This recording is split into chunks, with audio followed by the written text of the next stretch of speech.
Ганц тэр хүмүүсүүд албан тушаалын хариуцлага тооцоод өнгөрөх маань өөрөө хангалттай биш гэж үзэж байгаа.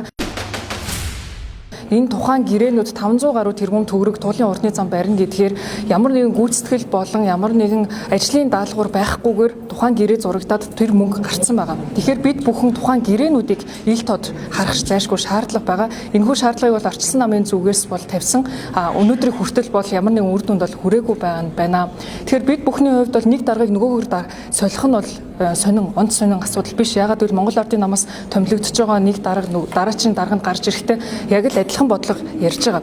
Тэгэхээр бид бүхэнд хамгийн гол нь хариуцлагын тухай асуудлыг зайлшгүй ярих ёстой. Тэгэхээр өнөөдөр шинээр томилогдсон байгаа одоо нийслэлийн засаг дарга маань бол хамгийн түрүүнд туулын хурдны зам дээр гарчсан тэр бүх асуудлуудыг нээлттэй ил тодор хамгийн гол нь тухайн гэрээнүүдийг ил гаргах тэр одоо манлайлж ажилласаа гэж хүсэж байна.